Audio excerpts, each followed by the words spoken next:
Martin!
Today is Monday, October 11th, 2021. Coming up on Roland Martin Unfiltered, live on the Black Star Network. What exactly happened to Jelani Day? As his family said their final goodbye over the weekend, reports about Jelani's missing body parts have flooded social media. His mother, Cameron, says those reports are false. We'll give you the latest. Black COVID patients receive fewer medical follow-ups. Dr. Georges Benjamin will tell us why, what's going on. In Florida, a lawsuit over a mural. Someone thought it was a good idea to paint a city's first black female firefighter white. And he's a former drug dealer who has been leading the charge to restore voting rights for formerly incarcerated folks. Desmond Meade is here to talk about getting his own civil rights restored by the Florida Board of Executive Clemency. Out of 2,250 loans, Old National Bank gave 60 to black applicants. Now they are being sued for discrimination. And one of our black and missing features has been found safe. We'll share you the update with you. Folks, it is time to bring the funk on Roland Martin Unfiltered on the Black Star Network. Let's go. He's got it. Whatever the miss, he's on it. Whatever it is, he's got the scoop, the fact, the find. And when it breaks, he's right on time. And it's rolling. Best believe he's knowing. Putting it down from sports to news to politics. With entertainment just for kicks, he's rolling. It's on go, roll, y'all. It's Roland Martin, yeah. Rolling with Roland now. He's funk, he's fresh, he's real, the best, you know he's Roland Martin now.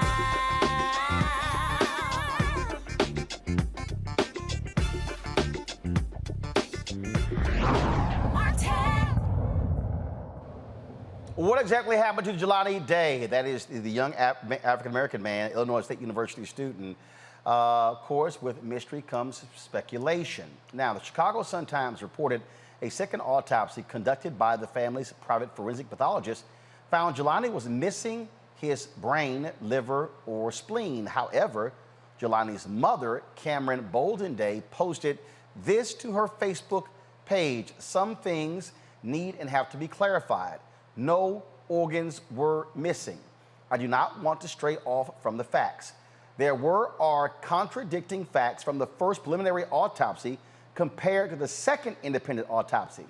This is not a case of organ harvesting that I'm aware of. However, my son did not put himself in a river. My son was murdered, and my goal and purpose is to find out what happened and hold those responsible accountable. I need the help of the Illinois State Police and the FBI to find this information because Bloomington PD, PERU PD, and LaSalle County has failed my son and myself. Now, the hashtag What Happened to Jelani Day continues to trend on social media as the Day family continues to search for answers. Now, we reached out to Ms. Boldenday to confirm this was in fact her statement, as other pages are claiming to speak for the family.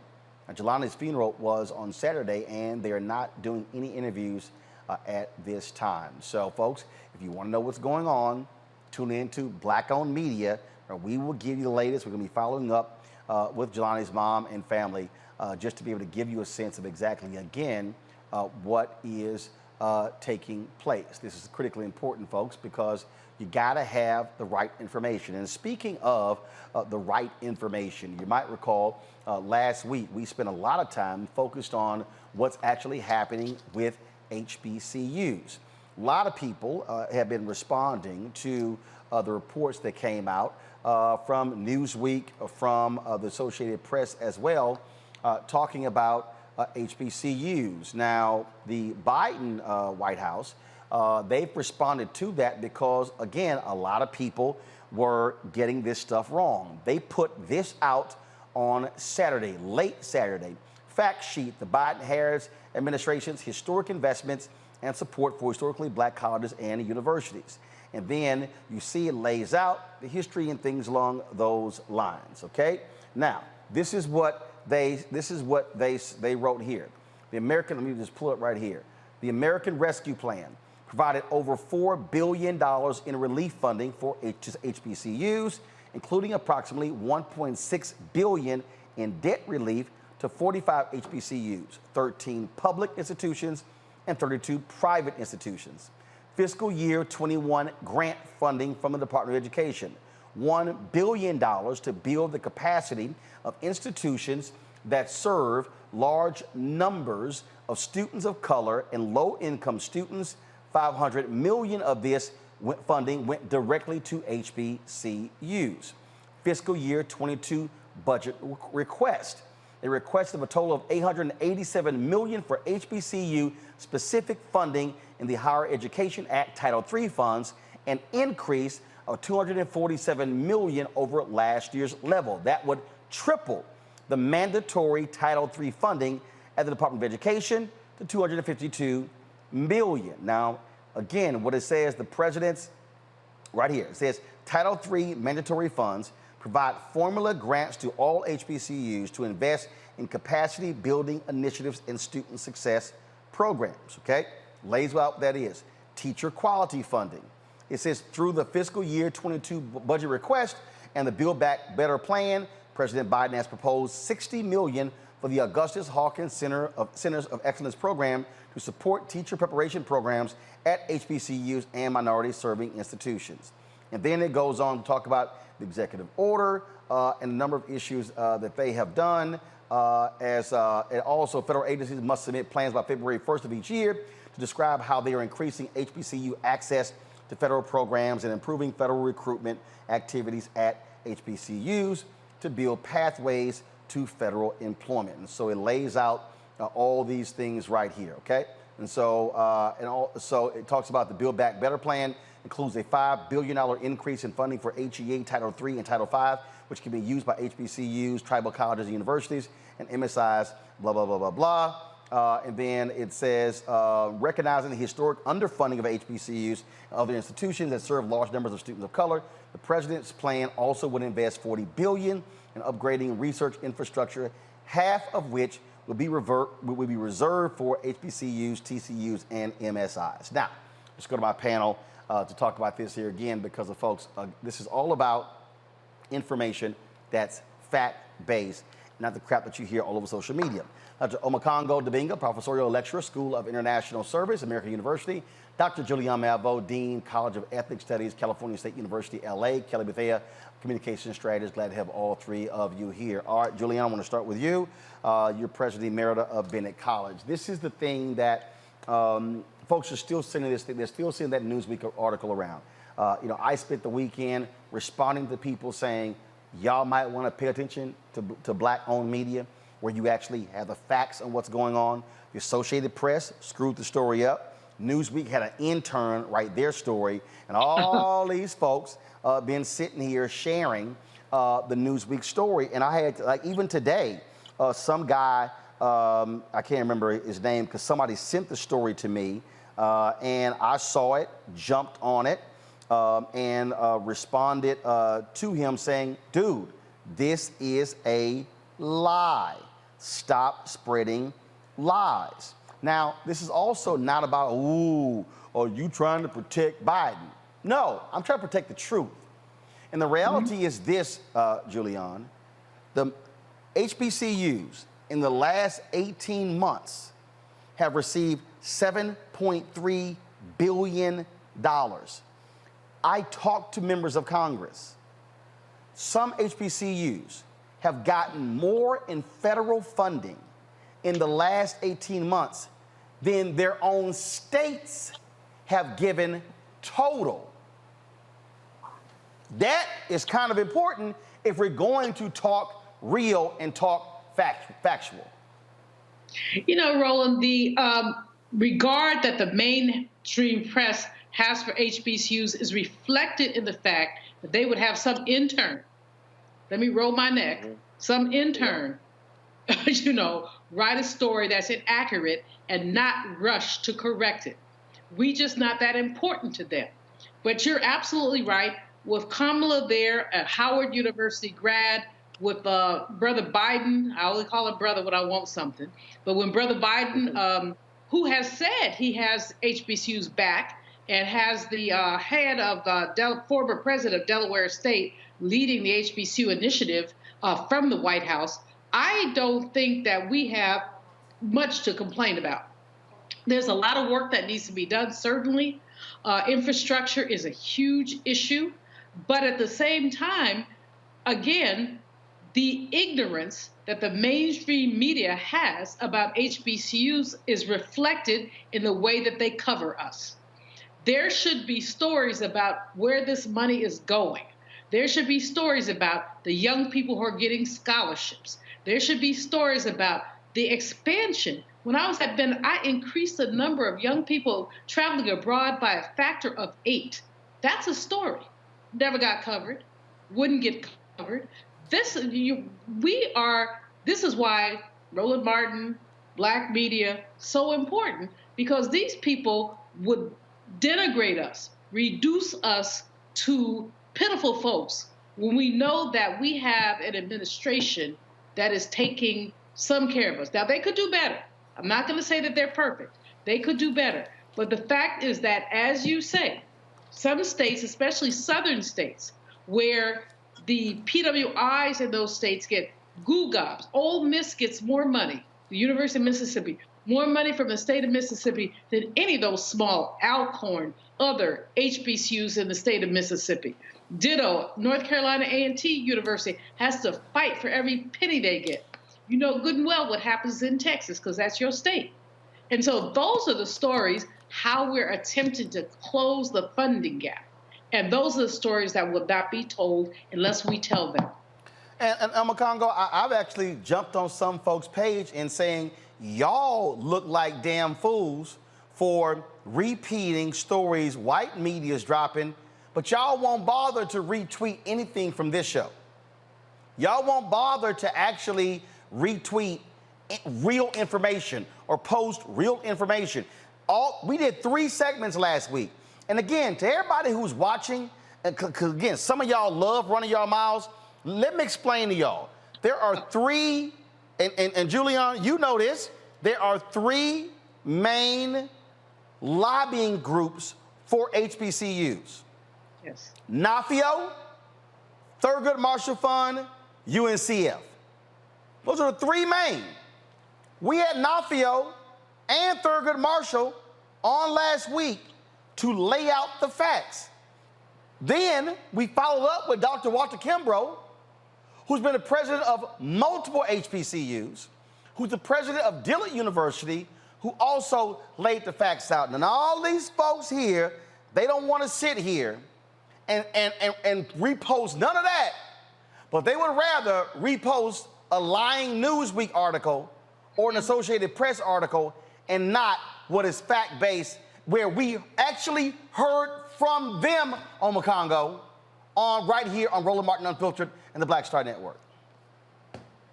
You know, it's really ridiculous. It's like they say a lie can travel around the world while the truth is still getting its shoes on. And people are so quick to try to be part of a story that they have no particular concern for the facts. They want to do anything to particularly target Vice President Kamala Harris. You know, that this is part of that narrative of, like, you know, she's not black enough, she's not doing all of the work. And they're clearly showing that this administration is doing the work. And I particularly want to commend them for differentiating. We heard Congresswoman Frederica Wilson talk about this, making sure that HBCUs are getting that targeted money, because people always want to intertwine them with MSIs, minority-serving institutions, and HBCUs have to be specifically targeted. And the administration is doing that. And why would people want to be part of a negative story? Because these were the same people who, when Trump had these presidents of these universities at his school at the White House for a photo op, people were saying, oh, Trump's done more for Black America, HBCUs than anybody in history. We know it wasn't true. It was a lie. They allocated money that never got there. And people were so quick to try to lift that up,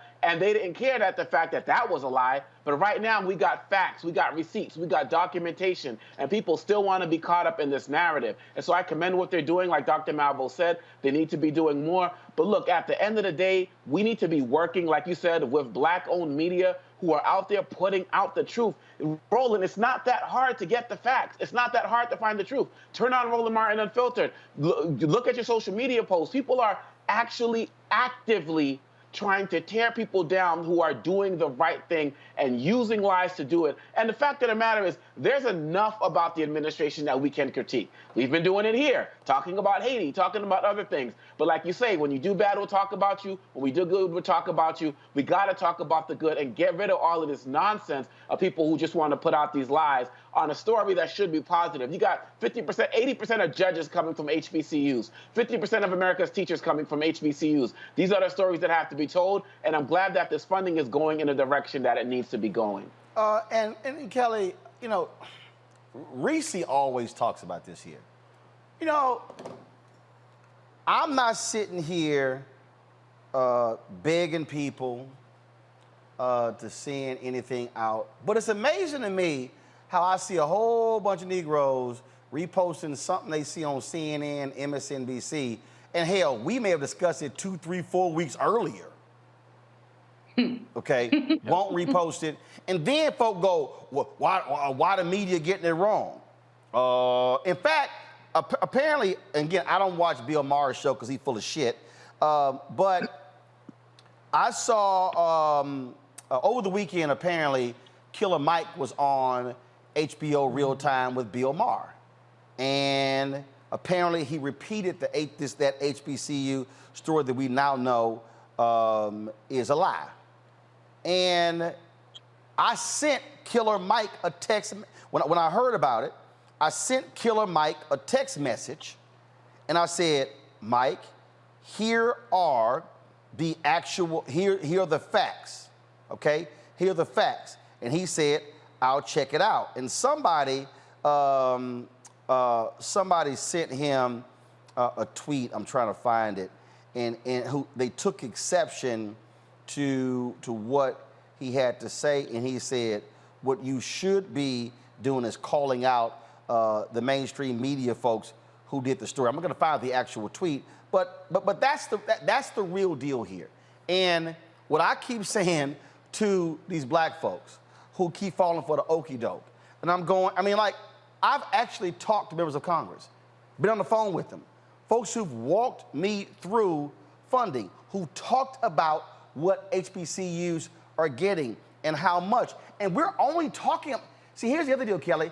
We only talking Department of Education. We're not talking about what they're getting from Defense, Commerce, HHS, all the other federal agencies, and we are working on collecting that data. And so if we're gonna sit here and have a conversation, let's just not sit here and lie. And this is a perfect example of black folks, why you need to be trying to watch, listen, and read black-owned media and not sitting here repeating some BS you heard from white mainstream media. I mean, I couldn't agree with you more. My issue is that the #1 rule of journalism, and any journalist knows, anyone who has studied any modicum of journalism knows, is to trust but verify your source. Nowadays, it's almost as if you kind of have to skip the trust part. You just got to verify the source, because the sources out now aren't necessarily as trustworthy as they claim to be, or as we are used to them being. And perfect example is a story like this here. It is unfortunate that a lot of black people, I don't want to say most because I don't have those stats, but a lot of black people don't trust black people. And that's a large reason as to why, you know, black people don't trust black media. We have been conditioned not to trust each other, and therefore when we have black media, it's hard to come out of that conditioning and actually trust ourselves with the information that we curate and distribute, even though it is trustworthy, even though it has been verified. As you know, you go, twice as hard to only get less than half of the credit, and yet your information is some of the most trustworthy out there. And that is an issue that we come across as journalists, as people who are just truth seekers in general. So this is not the only time that this will happen. It is unfortunate that it surrounds a story as important as HBCUs. We all know how important those institutions are to our country, to our just our workforce. Every aspect of American life can be attributed to at least one graduate of every HBCU in the country. So again, you just need to trust but verify your source. And if you can't trust it, just verify it. And you use sources like Roland Martin Unfiltered. You use sources like BNC, Black with No Chaser, Blavity, all of these are sources from Black people, Black-owned media that go above and beyond. No. Hold up. Sure Hold up. No, hold up. I got to put a little pause there, Kelly, because here's why. And I want Black people to be very careful, because a lot of these Black sources, all they're doing is rewriting somebody else's story. Sometimes, yes. No, absolutely. a whole lot. Here's a whole lot. Because trust me, this is what I do. What happens is, I just need, just because there's a byline on the article, when you read the article, and when they say, according to the New York Times, according to the New York and it'll Post, say at the bottom, according to the Washington Post, AP or something like what they've done you know? is, here's what they've done. I'm just being honest with you, Kelly. What they've done is, they've rewritten, it's called aggregating. They rewrite somebody else's story, and it gives you the illusion or the veneer that they wrote it. Here's the deal. If you want to know what's real, if it says, so-and-so told the griot, so-and-so told Blavity, so-and-so told Black Enterprise, that means they actually talked to him as opposed to grabbing somebody else's quote. When I was at TV One, I told News One, I said, hey, man, y'all stop rewriting other people's shit. I'm like, because my deal is, this personal to me. If somebody that prominent who's Black, pick the phone up. So that's just the thing and I'll see these articles that are being blasted out, and folks are like, oh, I read it in so-and-so. And I'm like, no, you just read the same thing the white folks wrote. They just slapped the Black name on it. That's all I'm saying, is be real careful when folk are looking at some of this stuff. But you're right. But this is, and Kelly, this is why, to all the yahoos out there who talk about, man, why are you sitting here going hard at people over advertising? Because this is why we can't hire more Black writers. This is like it right here. Why are we fighting for the HBCU money? So they can have better buildings, new classrooms. They can pay the professors more money. They can create more programming. It is amazing to me, Julian, when I deal with some Black people who, man, why are you sitting here begging a white man? Can you please tell me why in the hell, if $322 billion is being spent every year in advertising, we shouldn't get our fair share? If the federal government is sitting here sending billions of dollars to universities, HBCUs shouldn't get their fair share? And I'm like, and the same fool who go, why you begging a white man for this, is the same fool who will say they support reparations. Well, who the hell you gonna get that from? We are not begging when we stand up for ourselves. Harvard, Yale, Princeton get about 60% of the federal dollars for research. Morgan State may come closest in HBCU land to getting research money. Even colleges who've jumped through every hoop to become Research Ones, and Research Ones means that you qualify for more federal dollars. Even those colleges who spent millions of dollars to qualify as Research Ones don't get the dollars. This is, forgive my language, some of your watchers have said that I have a potty mouth. I do. This is a bullshit. Bullshit. I mean, I'm not going to say it again. The fact is that HBCUs historically have been sidelined from federal dollars, have been sidelined from opportunities. It is absurd.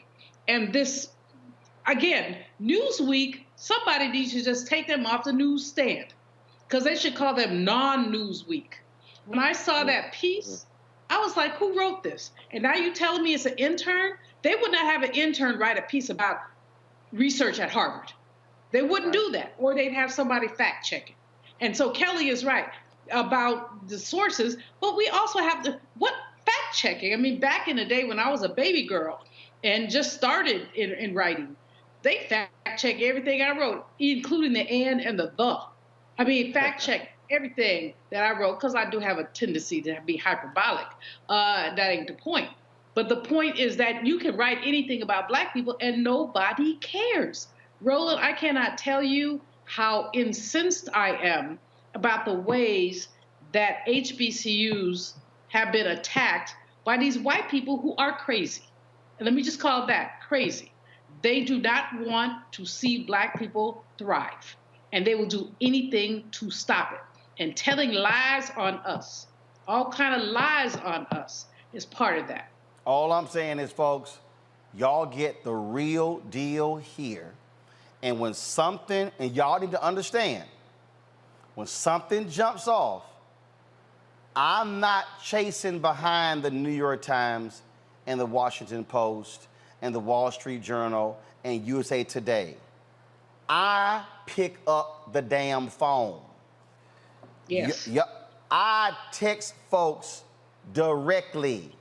Do y'all understand? If I see an entertainment story and it's involved somebody who I know, text, say, bruh, is this real? Is it false? That's how I roll. When the UK did a story last week saying the EP for the Tamron Hall show quit, guess what I did? I text the EP.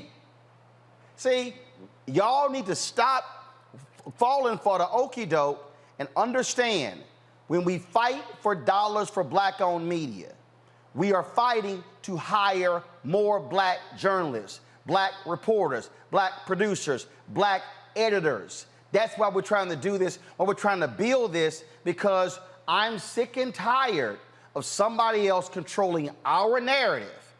What did Freedom's Journal, the nation's first Black newspaper, write on March 16th, 1827?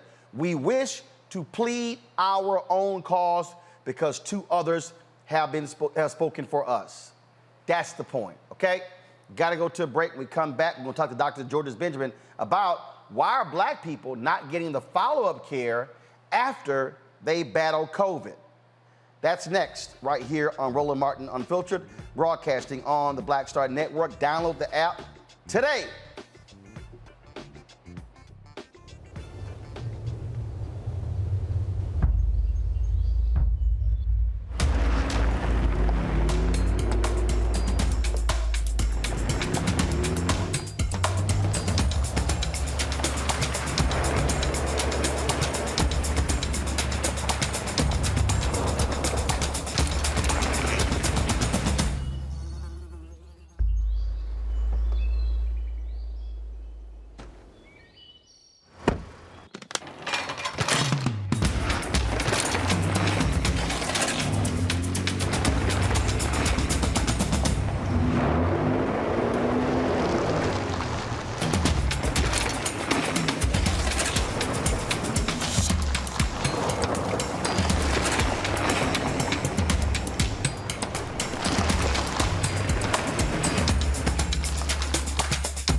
Betty is saving big holiday shopping at Amazon. So now, she's free to become Bear Hug Betty.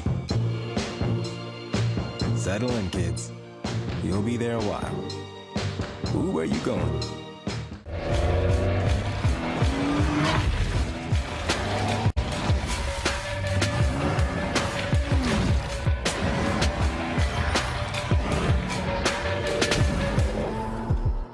Hi, I'm Kim Burrell. Hi, I'm Carl Payne. Hey everybody, this is Sherry Shepherd. You're watching Roland Martin Unfiltered.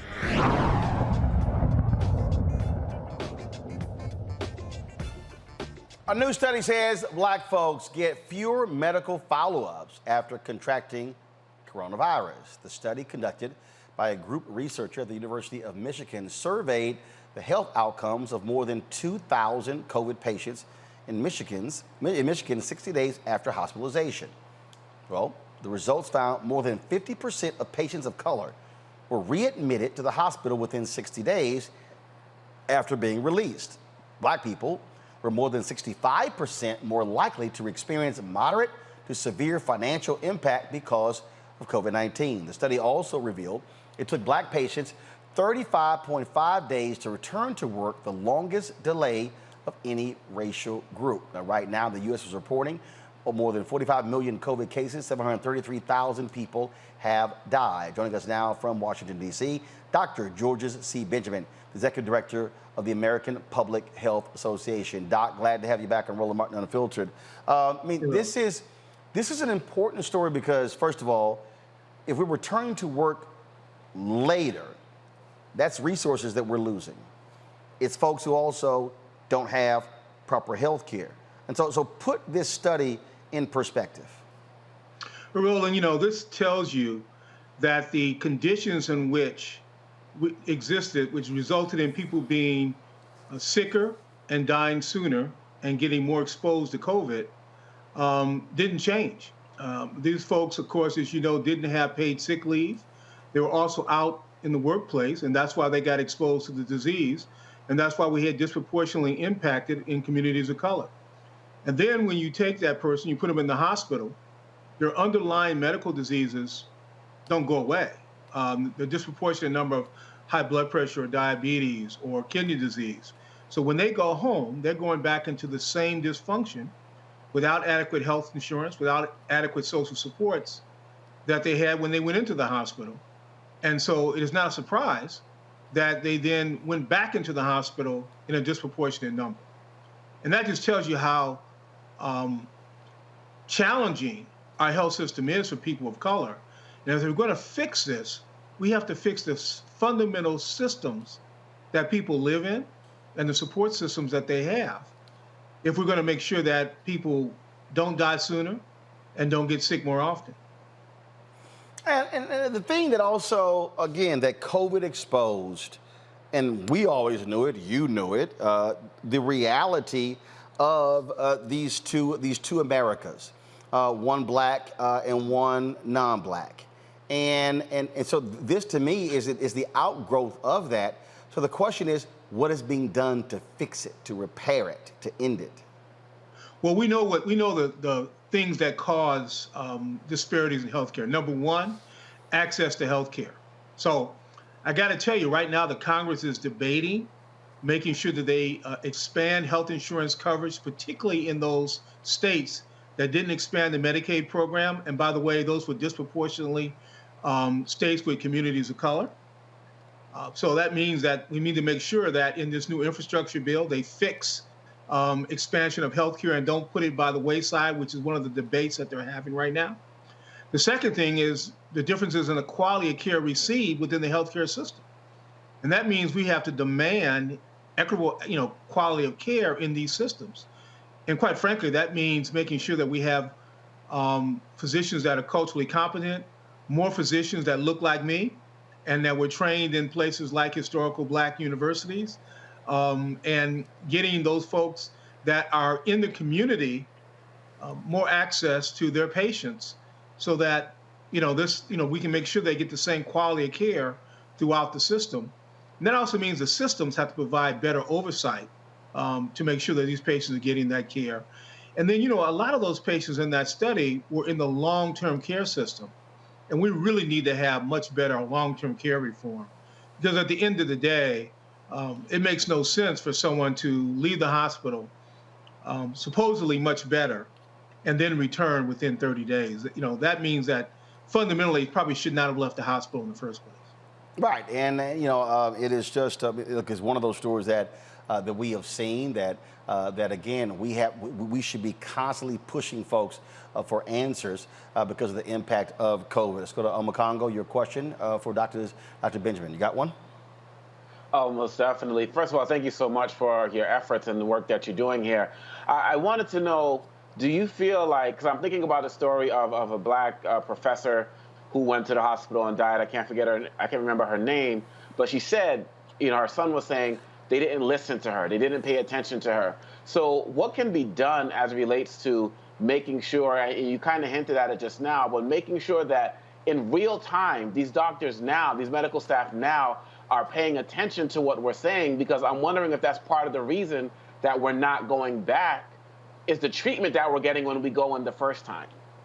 Well, we absolutely know that when African-American physicians, Latinx physicians go into the hospital, they're not heard in the same way as white patients. We know that already occurs.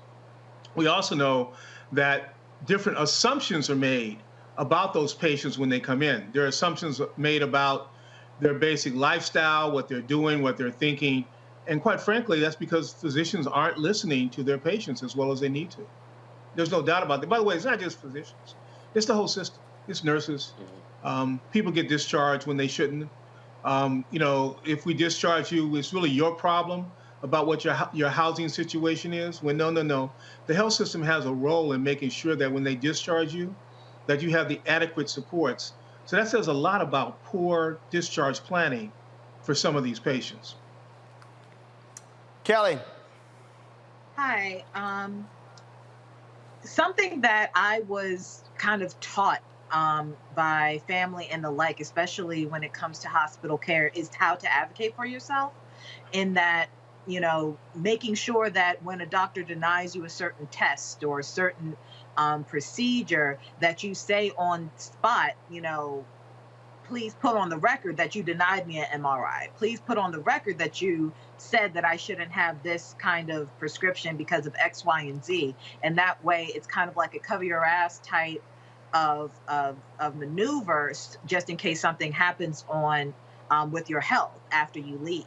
Is there some kind of keyword or phrase in that same type of vein for COVID patients that people need to be aware of? So if they get denied a certain test, if they get denied a certain type of prescription or something like that. And I also understand that a lot of these patients can be incapacitated in their own right. So what can their advocates do? Like, say the wife or, some type of power of attorney equivalent is in the hospital with them. What can they do on behalf of the patient to make sure they're getting all the care they could possibly receive in their predicament? Well, so first thing you need to know is that you're absolutely right. You have to advocate for yourself. And look, the health system has gotten so complicated. You absolutely need an advocate. Even if you're going in for a routine scheduled procedure, you need to have an advocate there for you, because, quite frankly, you're often given medications that don't allow you to make those decisions as clearly as you would like to. So you need to have an advocate. Second thing is, know that hospitals have a patient advocate in the hospital. And you need to ask for that advocate anytime you're unclear or unsure about what you're asking. And look, always say why. Why am I getting this? And they should not be uncomfortable explaining to you why you're getting a piece of medication. They should be able to share that with your loved ones. The most common thing that often happens in hospitals is they say, we can't share this information with you, about your loved one because of HIPAA, which is, of course, that's the privacy protections that certainly patients should have. But you need to be real clear that when you go in, that you give the right to have your patient advocate to answer questions for you, to ask doctors what's going on with you, ask the nurse what's going on, and you should insist that you get your questions answered. And that means including asking for the senior nurse on duty, the hospital administrator. And you don't have to be polite about it, but you have to be firm and insistent. Julian. And don't sign anything that you don't want you to sign. There's no reason for them to put a piece of paper in front of you and have you sign it. They're very, sometimes there's emergency conditions when you need to sign something very quickly, but most of the time that's not the case. Doc, I appreciate you so very much. I appreciate what you've done with public health, because public health really speaks to what we need in our community. One of the things that you said is talked about the advocacy piece, but the advocacy piece, frankly, is not often there. The patient advocate works for the hospital. They don't work for us, they work for the hospital. And that means that they're covering the hospital's hind parts, not our patients' hind parts. What do we need to do to make our system more responsive, given the fact that we have a disproportionate number of us, Black folks and others, who have not been vaccinated, which means that they're at a disadvantage if they contract COVID and then go to the hospital? I have a ignorant brother, for want of a better word, a sibling, who refused to get the vaccination, then got COVID. They wouldn't take him at the hospital. And I kind of halfway don't blame them, but that's another story. But how do we advocate for folks like Well, let me step back. Huh? Let me take that apart. First of all, we need to make sure that we push harder to get our loved ones to get vaccinated. There is no reason not to get vaccinated. There are very, very few contraindications to getting vaccinated. I know. I've heard every single excuse not to get vaccinated, and I've seen all the incentives to get, for to encourage people to get vaccinated, from money to lotteries to other things. And my argument is, if death isn't an incentive, I'm not quite sure what is. And we know that the vaccine is safe and effective. And so we need to continue to insist that our community takes apart these crazy rumors and come to their senses. And I'm not trying to, upset anybody. I'm not trying to speak down to anybody. But the truth of the matter is, they need to get the shot right now. If they have questions about it, that's okay. But they need to get those questions answered. And then at the end of the day, if they're still uncomfortable getting the vaccine because they've talked to a trusted messenger and they're still uncomfortable and decided they want to take a risk, I understand that. But they're really putting themselves and their loved ones at risk. Now, the second part about someone who hasn't been vaccinated and then the healthcare system doesn't want to take care of them, I don't accept that. I think that's inappropriate. We have people that don't take their insulin. We have people that use substance abuse. We have people who, don't take care of themselves in a variety of ways, and we still take care of them. And we should still do that, even though somebody, foolishly in my mind, has not yet, been vaccinated. Again, assuming that they're not someone with a medical contraindication, again, very, very rare. I do think, though, we have to, plan to be an advocate. That means getting a medical power of attorney, getting your spouse, your cousin, your significant other, someone who's probably going to be around you most of the time, to have that power of attorney for you. Make sure that you have a relationship with a physician, your primary care doctor, and make sure your doctor has a copy of your medical power of attorney. And with our system today, quite often your doctor isn't the one. The doctor you see in the outpatient is usually not the doctor that takes care of you in the inpatient. So when you go into the hospital, your loved ones and your friends need to make sure your doctor knows that you're in the hospital, because far too often we go into the hospital and the only time your doctor knows you were there is when you come back to see them several weeks later after having been discharged, because that communication hasn't occurred.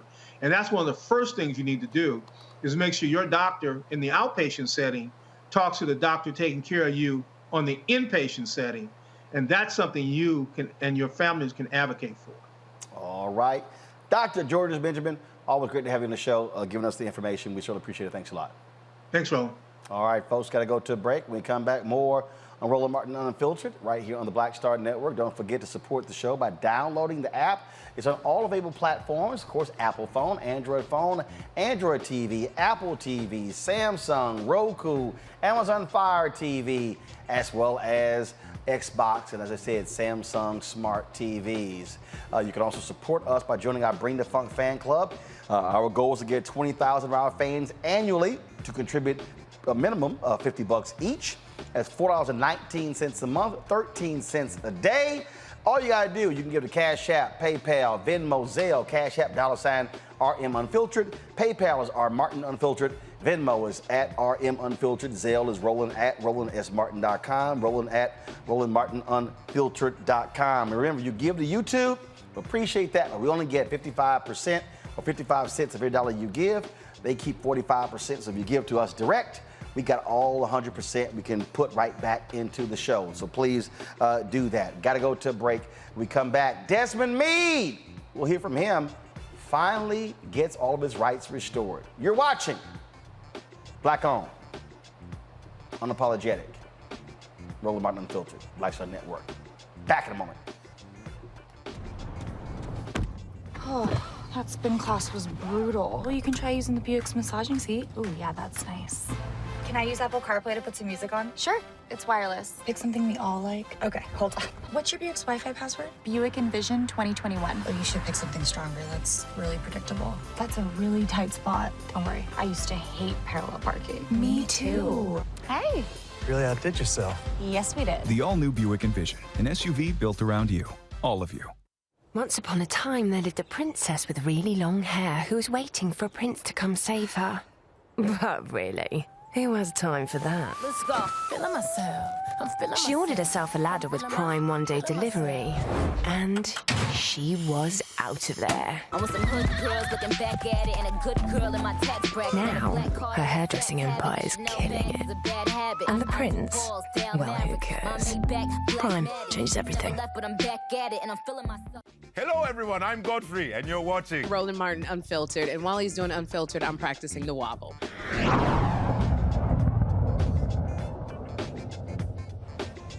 All right, folks. Desmond Meade. Remember earlier this year, he got a MacArthur Foundation Genius Grant. He also led the effort for Amendment 4 there in Florida, restoring the rights of the formerly incarcerated. Upwards of 1.4 million people impacted by that. Well, he's been fighting also to get his civil rights restored. And so, over the weekend, his wife, Sheena, put this little surprise for him. He had no idea this was happening.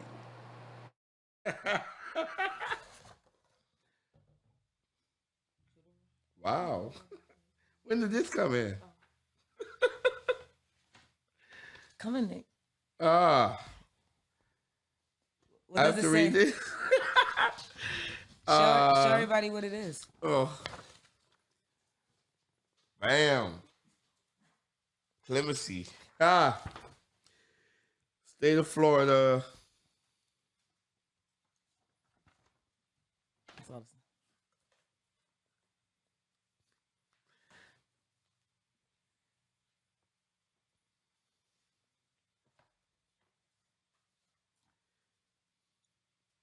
What it say, man?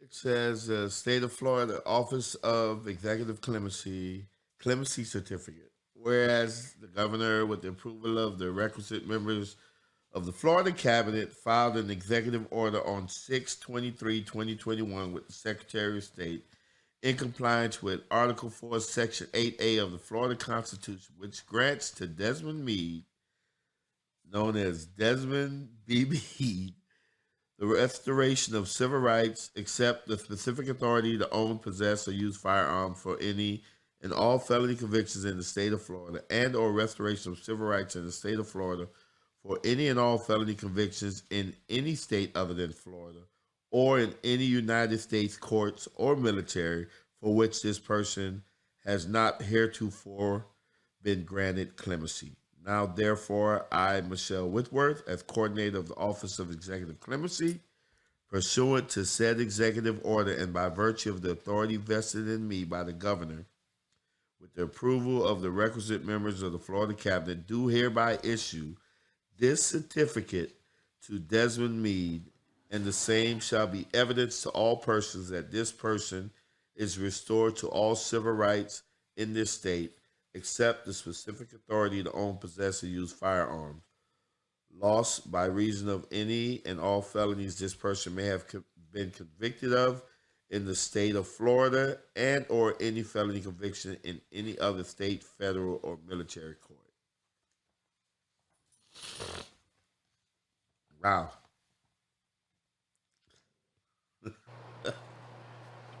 And Desmond Meade joins us right now on Roland Martin Unfiltered. Desmond, glad to have on the show. And just so y'all know, y'all might be saying, man, that's really a great shot of Desmond. Desmond has been in this desperate competition to keep up with me when it comes to his video equipment. He literally has tried to recreate the Roland Martin Unfiltered Black Star Network studio.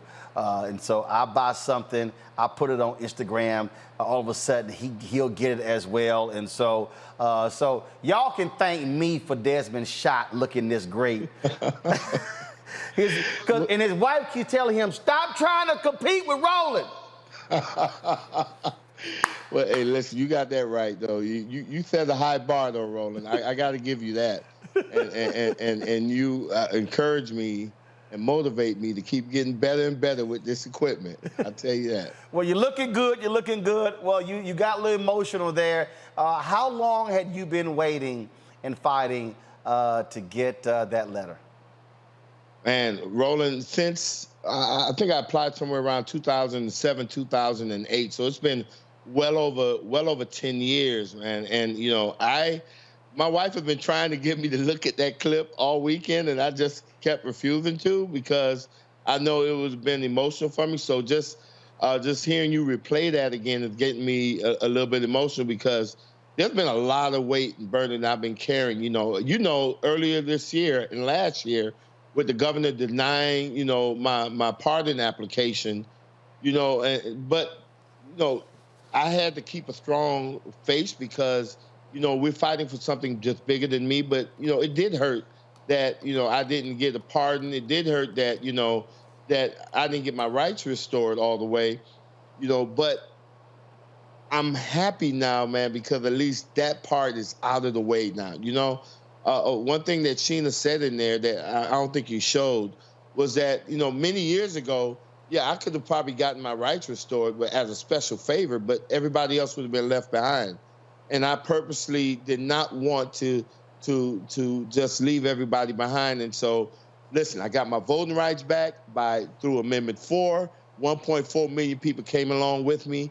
And now I got the rest of my civil rights because even though Amendment 4 gave me my voting rights, I still could not sit for the Florida bar and possibly practice law in the state of Florida. And then, of course, I couldn't even buy or even rent homes in a lot of subdivisions because their homeowners association have bylaws that would prevent me from doing that until my civil rights have been officially restored. And so I may have got my voting rights back, but there were other collateral consequences that me and so many other returning citizens faced. And so this moment of, you know, of me actually getting my civil rights restored not only speaks to the perseverance that I had to exhibit to get to this point, but also that I got my rights restored through this process because we were able to convince the Clemency Board to revise the policies to restore civil rights to anybody who qualified for Amendment 4.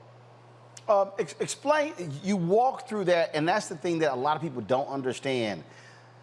Just the enormous hurdles people have to go through to get voting rights as well as to get their civil rights. And so explain the two and the different processes there that are involved, because you were denied. So you go through this board that the governor sits on, where they're asking you all these questions. Some people will ask, "Were you a Christian? Do you go to church?" All kind of crazy stuff.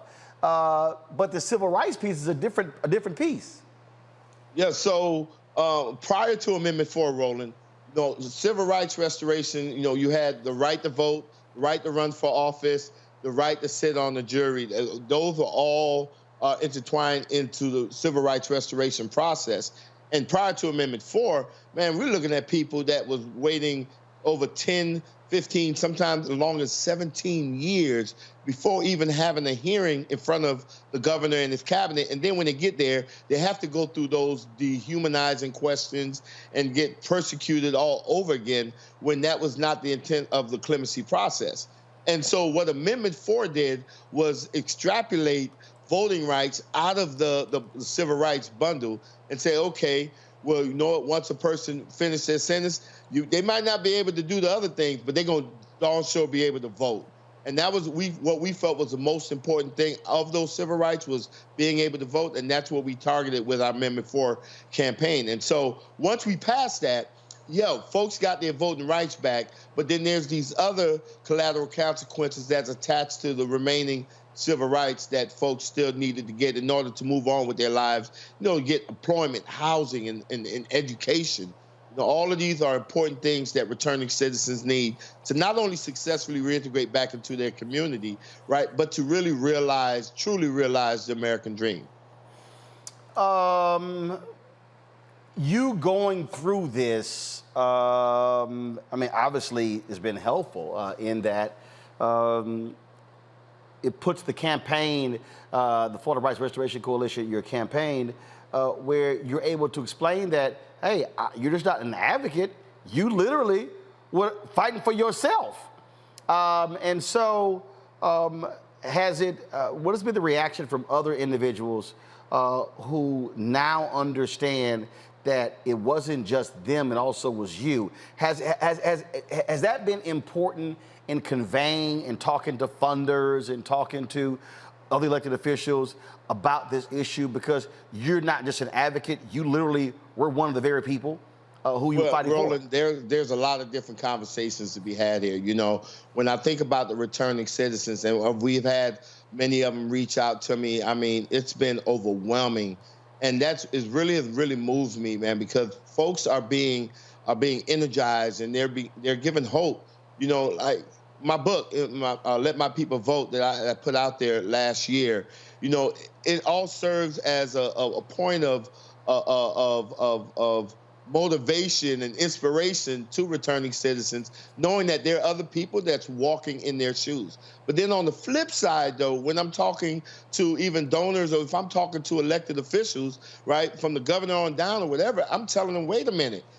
If Desmond Meade, who is Time 100, who is a MacArthur genius, who led a successful effort and has just totally turned his life around and graduated law school and have a law degree, if I have to go through all of this, right, then what does that say for the other person? And I don't think any person should have to go through as much as I've gone through or have to accomplish as much as I've accomplished to be able to vote in this country, to be able to find a good career, jobs, to be able to live where they want to live and find their family safe, affordable housing. They should not have to do the things that I've done in order to achieve that. And so the fight is still there and it's still real. And while I appreciate the fact that I now have my civil rights restored to go along with the other things that I've gotten, you know, I still cannot forget about everybody else, right, because of a felony conviction, who is fighting day to day, day in and day out, right, to just be like every other normal American citizen. What is the, first of all, we know Republicans came after y'all with Amendment 4, tried to change the rules after the fact. Oh, that's not really what people voted for. What is the status of Amendment 4? Do you have a handle on how many people are still out trying to pay those fines back to get their voting rights? And even with that, it was all kind of stuff we heard. People talking about, oh, the millions that were owed. But when you and I talked, we were like, no, about 95% of the people were not owing major amounts. So how is that going to restore their voting rights to help them pay those fines off? Listen, Roland, I think that's going well. You know, last year we raised over $27 million. We had over 90,000 people from across the country that actually donated, and we were able to pay off fines and fees of over 44,000 people. But the court case, the lawsuit that was filed, was finally, I would say, settled in the 11th Circuit Court of Appeals, and no one took it up, decided to take it up to the U.S. Supreme Court. So it's basically done now, and that has been helpful because now it allows the courts in the state of Florida, because written within, there's a provision written within the statute 7066. Senate Bill 7066 that actually allows the courts to actually waive fines and fees of individuals to allow them to vote. And so now that the lawsuit is over, the courts, local courts, are able now to settle in on what they believe the law is and what they believe are the right procedures to waive it. And we've been seeing courts now starting to process these cases. And so in some cases, we're going to be able to waive those fines and fees and have people be able to register to vote. And then, of course, in other cases, we may have to continue to pay some minor cost or fee that's associated with their conviction. But we're still raising money to do so. And we're going to, wherever we have to pay, we're going to pay. Wherever we can get into the courts, we're going to get that person into the courts. We have about over 100 lawyers that have volunteered their time pro bono to help us out. All folks need to do is just get a hold of FRC if they're living in Florida, and we're going to, one way or another, we're going to work it out. Questions from our panelists here. Jelani, you're first. Desmond, first of all, congratulations, and thank you for the work that you've done to make sure that people do have their voting rights restored. People should have to go through, you've had to go through to get civil rights restored. What should happen to make it possible for people not to have to jump through all these hoops? What kind of laws need to be passed to make that happen? Well, first of all, thank you so much for that answer. First of all, I believe that no one should ever lose their right to vote, right?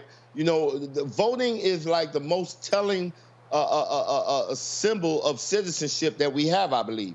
And when you strip the right to vote from someone, it's like you're relegating them to second-class citizenship status. Now, let me tell you, I have 4 boys.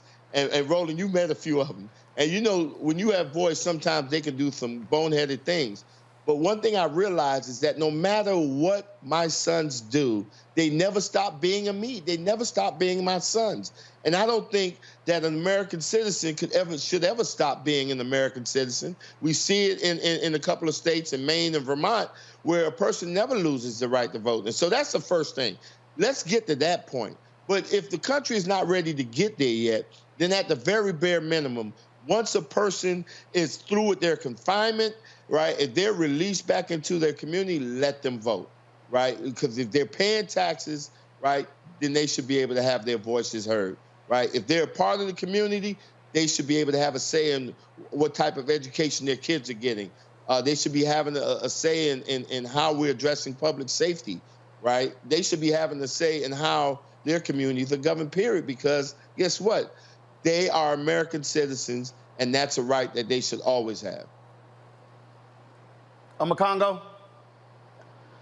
First of all, Mr. Meade, you're a hero for so many out there, and I really want to commend the work that you've done. It's just really phenomenal. And I mean, there's so much I want to say and ask, but the one question I will ask tonight is, what do you say to the people who have not gone through anything that you've gone through? They're just walking around, have never had any issues, and have no desire to vote or get engaged in the political system. Basically, they take it for granted, not knowing they can lose it at any moment like you did.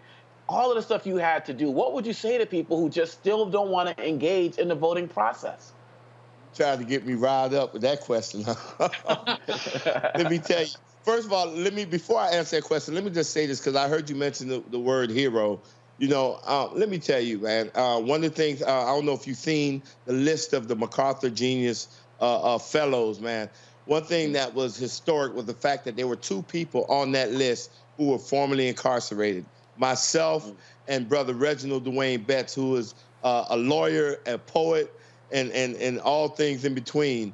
That's an amazing guy. And so that moment, I think it was special, because now the voices of people who've been through something are being elevated at a level such as this.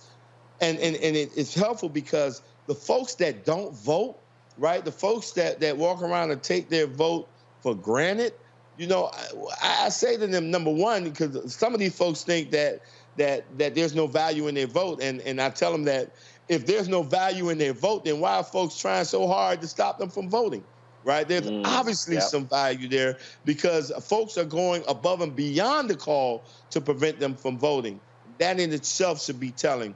But the other thing is that, listen, I'm going to tell you straight up, you know, when I voted in my very first presidential election last November, and that feeling that I had when I was in that voting booth, I could tell you it brought me to tears, because I realized, man, that me voting was not about whether I was a Democrat or a Republican, right? Me voting was a testament to my humanity, but it's also a testament to my place in society and how my voice does matter, that what my opinion counts. And the only way it counts, it don't count on Facebook, it don't count on Twitter, it don't count on Instagram. That don't do too much.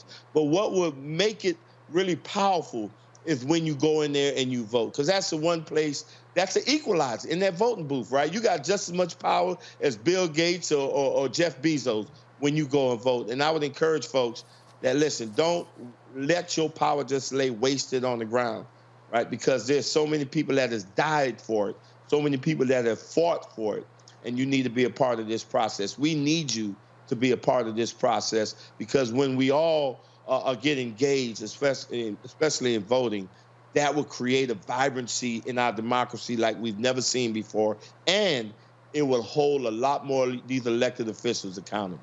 Kelly? Thank you. Hi, Mr. Meade. Thank you for coming on the show and congratulations. I'm incredibly happy for you. My question has to do with the fact that you were granted clemency but not a pardon, and the governor did give his rationale behind that kind of didn't make any sense. But my question to you is, if you are restored your civil rights as a result of this measure, why is the word felon even associated with those who go through the steps to make sure that their civil rights are restored? What rights don't you still have, even though these measures have been taken, such that felon still needs to be a part of your record?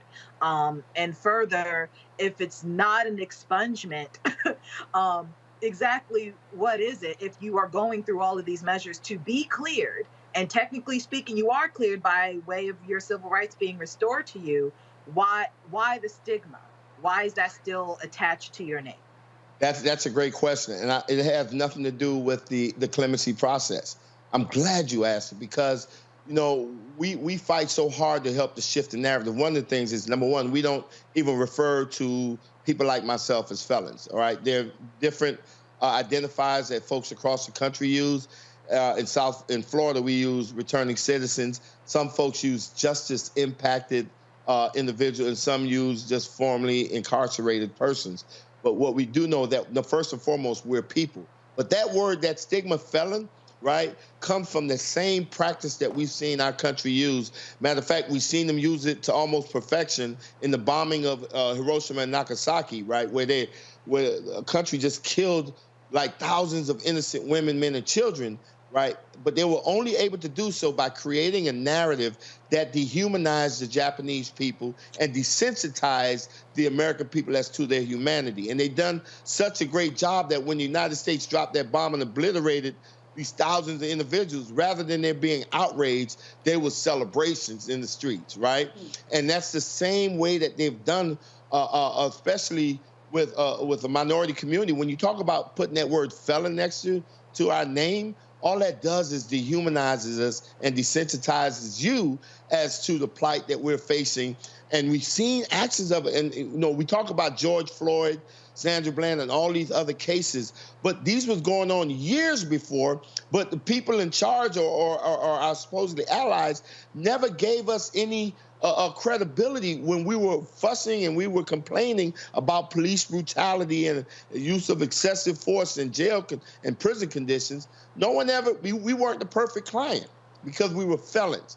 And people didn't see our humanity as much as they seen the humanity of a person who has never been in trouble and got a few degrees and got beat down by the police. But the actions were still the same. And so the word felon, we're trying to get rid of it because it serves no use other than to create conditions in which we will ignore or glance over the treatment of people, right, that should not be occurring. And that's for the use of the word illegal before immigration. When you put a legal alien, a legal immigration, then it creates a different mindset, and folks are not as empathetic as to the issues that immigrants or people with felony convictions are going through. All right, then. Well, look, we certainly appreciate it. Thank you so very much. Congratulations on it. More work to be done. And, of course, we're standing right there with you along the way. Any help that we can provide, just holla. Hey, thank you so much, Roland. Just I'm upgrading my mic system, so you better watch out. Desmond, I keep telling you, you can't keep up with me. Just stop. Hey, listen, I got it now, and I have it all on a remote control. Really? You really? Well, what you got a remote control? That's right. Lights and everything, my brother. You got a remote control You got a remote control teleprompter? You got a remote control teleprompter? Well, yep, it's getting there. Listen, I have to sneak these things past my wife because you've already turned it against me, Roland. No, I didn't. And you use her to block me. I understand that, but I'm going to find ways around that. Look, she tired of you spending money on gadgets. She said you can't compete with the ultimate tech geek. the coolest tech geek out here. That's yours truly. It's all good. All right, brother. All right, Desmond, be well. Take care. Tell Sheena what's up. Have a good one. All right, y'all. I got to go to a break. More on Roland Martin Unfiltered, the Black Star Network, when we come back.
Maureen is saving big holiday shopping at Amazon, so now she's free to become Maureen the Merrier.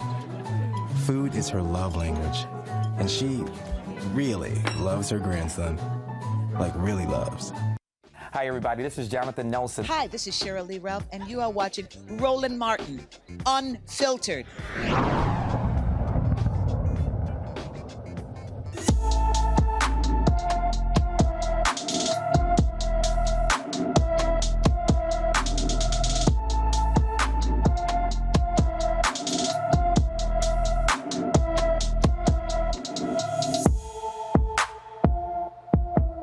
17-year-old Rayanne Goney was last seen in Phoenix, Arizona on June 24, 2021. She has black hair, brown eyes. She stands 5 feet 5 inches tall and weighs about 140 pounds. If you have any information about Rayanne, you can ask to call. You can call the Phoenix Police Department at 602-262-6151, 602-262-6151. Also, folks, there's some good news to report on one of our black and missing we told you about last week.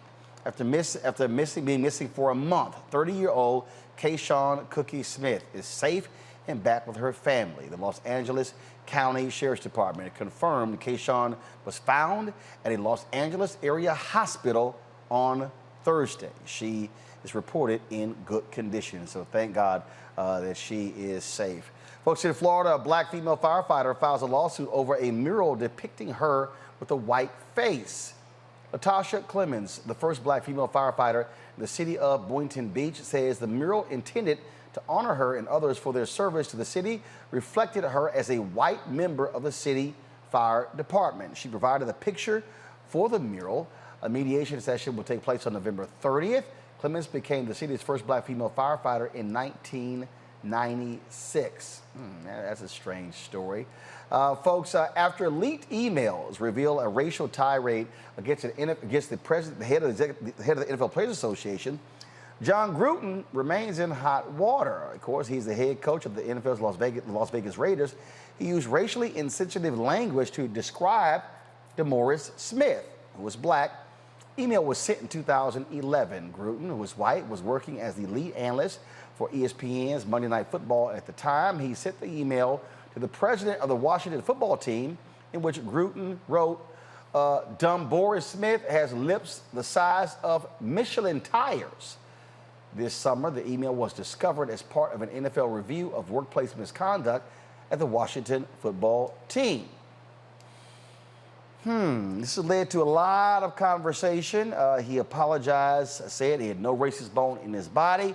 A lot of NFL players and announcers over the weekend were commenting on this. A lot of people were not happy with Mike Tirico and Tony Dungy.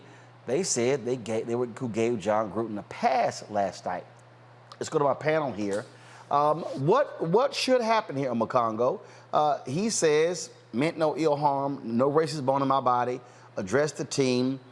There are some others who are saying this is problematic in a league where nearly 70% of the players are black.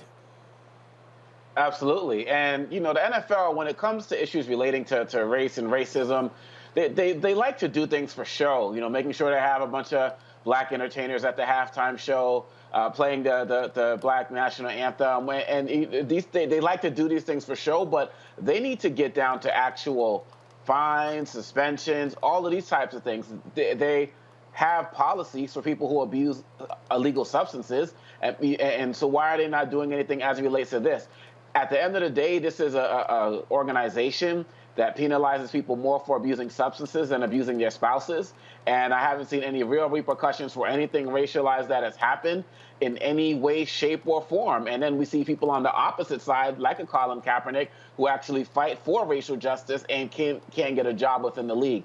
And so it's another example of the hypocrisy within the NFL when it comes to anything relating to race and racism. Kelly.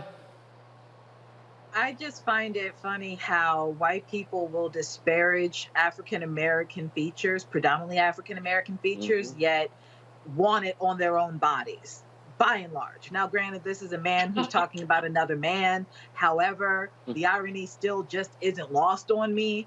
And for him to say he doesn't have a racist bone in his body, there are ways to talk about other people without mentioning their physical attributes, and the fact that historically in this country, big lips has been disparaged and mocked, especially within the Black community, by white people.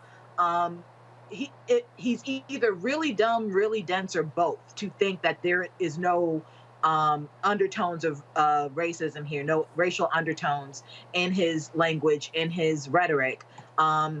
Apologize and move on. I doubt he's going to get fired over this, so I guess that's the best solution. Julian. Kelly is right about many things in her comment, but especially about the way that white people want our features. They will talk about our big lips and meanwhile go get collagen put in theirs to make theirs bigger. But the fact is that if I were a Black player, I wouldn't play for this man.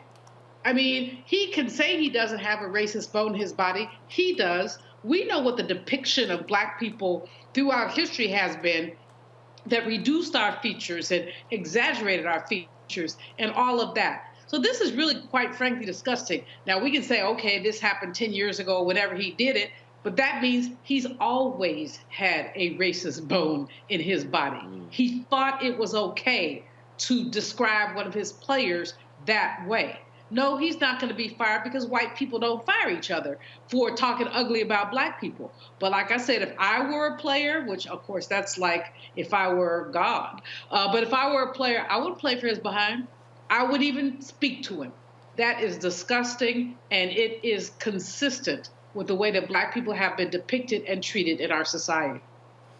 The issue here is that NFL is going to have some type of response, even though at the time Jon Gruden was not coaching in the NFL. He was with a partner of the NFL, that is ESPN.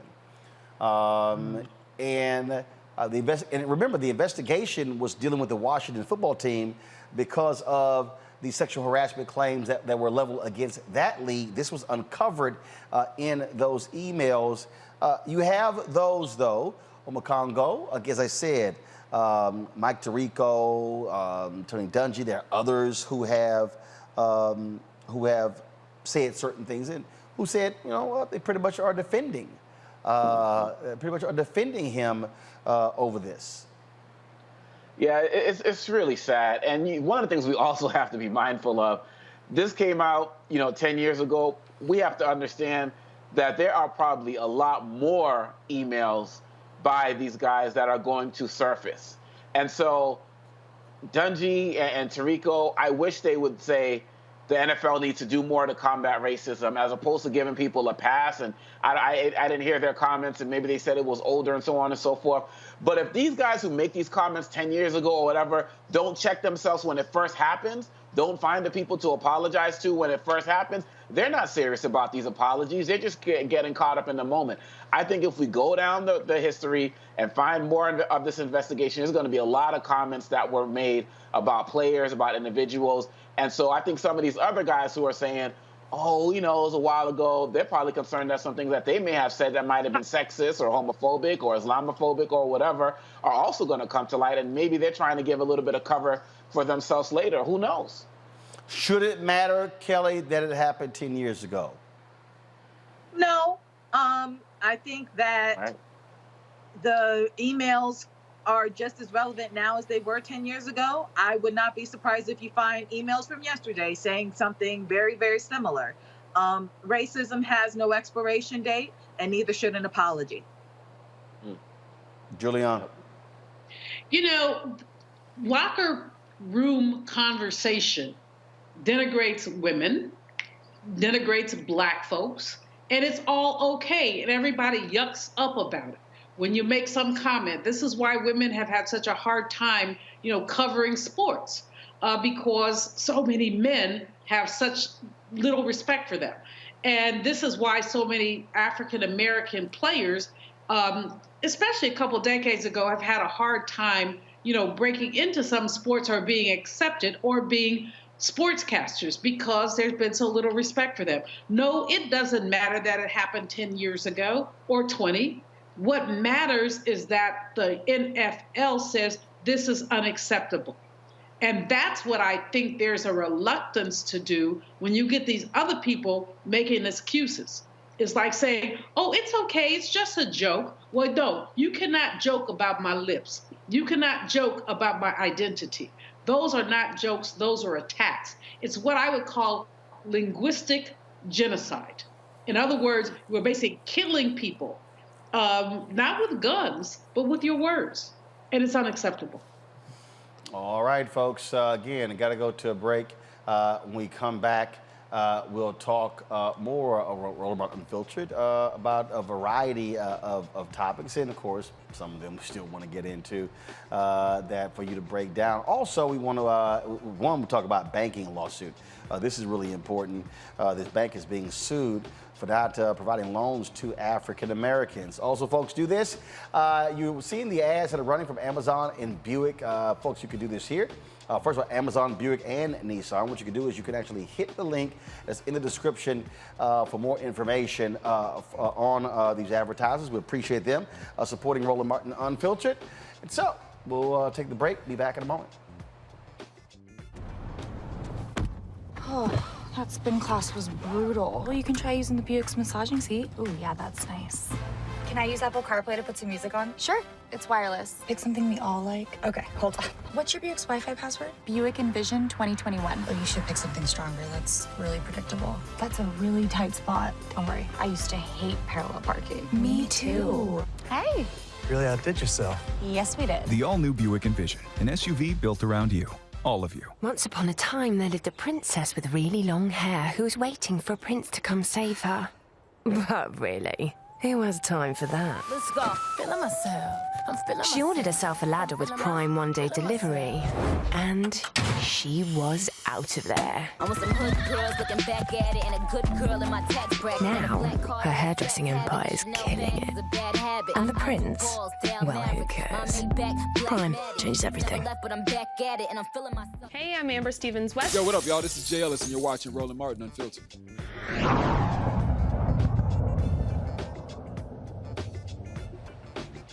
The Fair Housing Center of Central Indiana, they are suing Old National Bank for race-based discrimination in their mortgage lending practices. The suit claims Old National Bank discriminated against black applicants and removed branches from black neighborhoods. For 2019 to 2020, the bank only issued 60 loans to black residents in the area. There were more than 2,050 loans during that same time. Other banks in the area loan at 3 times the rate to blacks than Old National. Old National says the discrimination claims simply are false. The thing here, Julian, that we have seen numerous times, if we want to talk about systemic racism, this is it right here. Forcing African Americans to go elsewhere for loans. This has been an issue. This is why the Fair Housing Act was put in place in 1968. And the fact that we're still seeing this in 2021, it shows you what happens, the power of white supremacy and the freezing out of economic prosperity for African Americans. You know, Roland, absolutely. We can look at the history of the Fair Housing Act and why we needed a Fair Housing Act, how many people were redlined out of opportunities, how many neighborhoods basically were redlined out of the ability to borrow. When you look at Black home ownership, you're looking at, first of all, about a 20% gap between Black home ownership and white home ownership. And that ain't nothing but racism. When you go down and break it down by income, et cetera, we are equally qualified. We're all too often sidelined to subprime loans and other things. And we saw this in the 2008 recession meltdown when many of us were so much more vulnerable than others were. But that's just part A. Part B is the extent to which basically discretion has been used to allow white people to jump ahead of the line, even with faulty credit scores, while Black people who are eminently qualified did not have the opportunity. The fact that this bank gave out so few loans, so few that you can count them, speaks to not only their racism, but also their intentions. Now they said, oh, gee, we don't know what happened. Here's what happened, y'all. Y'all decided that Black people were not credit worthy even when we were. And so the lawsuit should go through. Of course, in this judicial climate, we're not sure what's going to happen with it, but we have to do this over and over and over again, because access to capital, access to credit is access to personal and professional success. And we've just been sidelined from it. It's absurd. You know, it is, it's amazing to me, Kelly, when you hear these idiots go, oh my God, all you do is talk about race. All you do, you're racist. This is real simple. If you stop doing racist shit, I won't have to talk about racism. It is. Yeah, I mean, it's as simple as that. The fact that they're calling you racist, that's a whole nother conversation in and of itself. But the fact of the matter is, where there is discrimination, wherever Black Americans or Black people in this country have been underserviced or disserviced in any regard, 9.9 times out of 10 racism is involved. So in order to rectify those situations, you need to address racism. But furthermore, racism is not a Black person issue. It is a white person issue that has been relegated to Black people to fix. And that is unfortunate, but that in and of itself is racist. So you have to take all of that into consideration when people make comments like that. Clearly, the ignorance is abundant. But this lawsuit is a step in the right direction as to regarding rectifying it. It does not surprise me that something like this happened in 21, because again, racism. But again, it's a step in the right direction, and hopefully it'll signal to other banks and entities who have the power to lend money for homes and mortgages, not to do this BS anymore. Makongo. You know, one of the things I would be very interested to see is what are the terms of those loans that the few Black people, the 60 people got? Are they the same as the type of rates that other people of comparable credit and income got? Because I'm pretty sure that there's probably a disparity there as it relates to interest rates. But this is another example, as Kelly was saying, in 2021 of how racism is still very active and very present.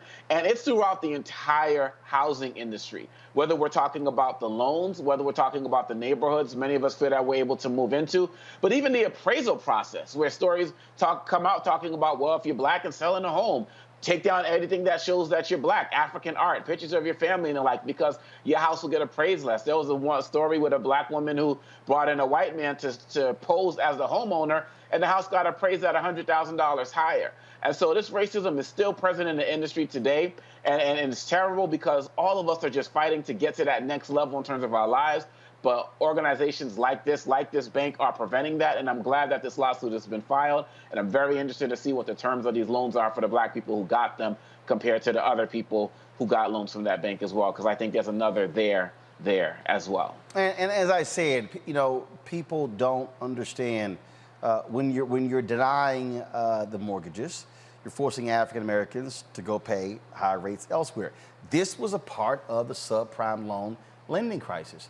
There were African Americans, Julian, who qualified for prime loans, who were denied, who were forced to get subprime loans, paying higher interest rates and balloon payments. A third of all African Americans with subprime loans qualified for regular loans. If you looked at their paperwork, they qualified for regular loans, but banks basically took them in another direction. This has always been the story. If you look at Black women, Roland, purchasing automobiles, equal credit to white women, still paying at a higher interest rate because what? Banker discretion.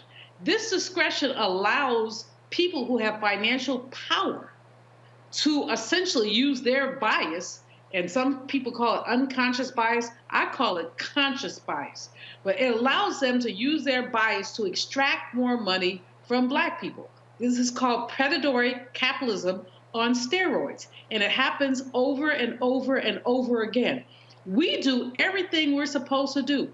We obey the rules. We check the boxes. We pay our bills on time, and we still are not qualified according to these bankers who would prefer to have us pay more, in other words, to make them make more money, than to allow us the same terms and conditions that they give to their cousins. And that, again, that's the piece there that we're going to keep focusing on, folks, the economic impact, how we are impacted by these decisions. Let me go to a quick break. We come back. Remember that Black couple looking for a house in Michigan? They're going to slap the cops with a lawsuit. We'll give the details next on Roland Martin Unfiltered right here on the Black Star Network.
Maureen is saving big holiday shopping at Amazon, so now she's free to become Maureen the Merrier. Food is her love language, and she really loves her grandson. Like, really loves. Yo, what's up? This your boy Ice Cube. What's up? I'm Lance Gross, and you're watching Roland Martin Unfiltered.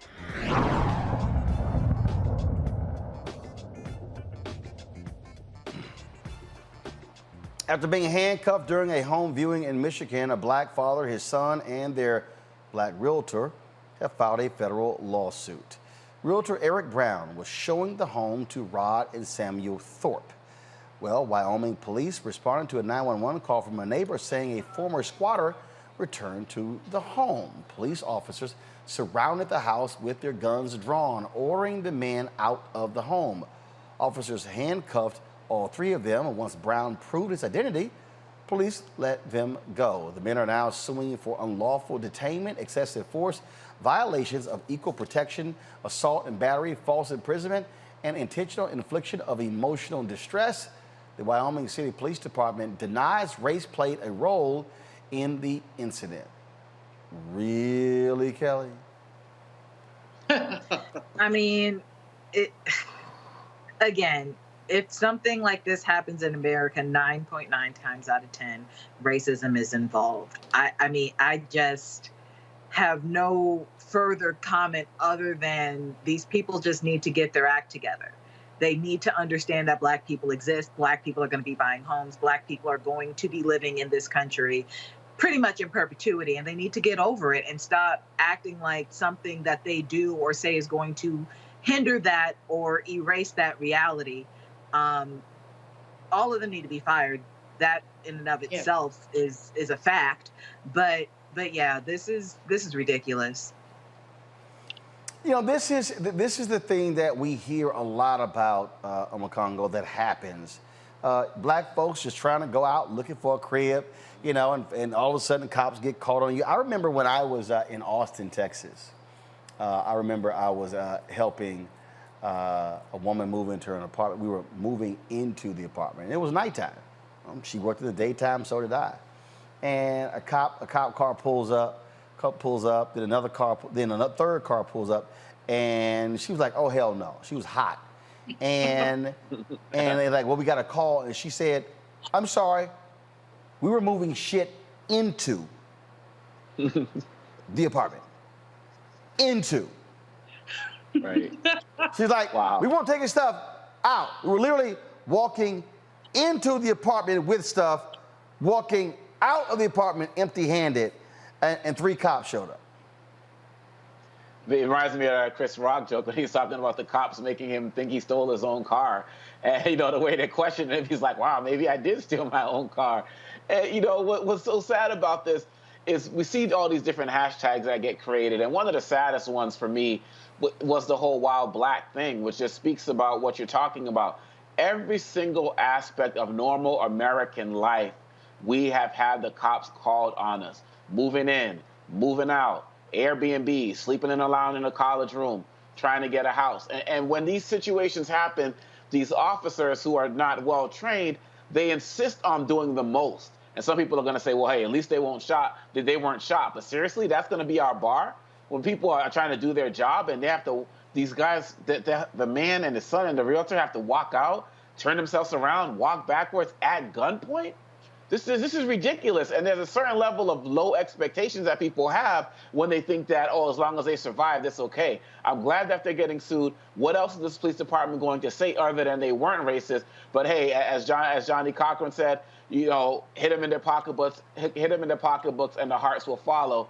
And this is what we have to do to make sure that everybody pays, and that's how it's going to make sure it happens again. Because I understand people talk about the importance of sensitivity training, and that is important. But that financial piece is also equally as important. And look, all we're trying to do, Julia, is buy a house. See, this is the thing that's crazy for me when we're talking about these stories. Black people are just trying to do regular, ordinary. Can we go to the mall? Can we go to the store? Can we shop to buy a house? I mean, this is the reality of being black in America. All we're trying to do is live. All we're trying to do is live. We try to do the same thing that everybody else does. Get up in the morning, eat our damn cereal, excuse my language, eat our cereal, work, or go wherever we go, come home, mind our business, buy a house, go to the grocery store. And all of these things have obstacles. And that's the problem, is that just living, just breathing, provides us with an obstacle. And that is why we have, you know, today is Mental Health Day or some stuff like that. I mean, the Mental Health Day is about how you live underneath a cloud of anything you do can be challenged. So these brothers are looking at a house. This is a normal activity. And some boneheaded white people decided, I edit myself there, boneheaded white people decided to call the popo because of whatever. Well, it's absurd. But this is the absurdity that black people live with every day. I can tell you stories upon stories. We can all tell stories. I have a colleague who was accused of breaking into some white woman's house. Well, he walked by the woman's house. His feet are size 12. The footprints they saw outside the house were size 9, but they incarcerated him overnight anyway, because he looked like somebody who might have been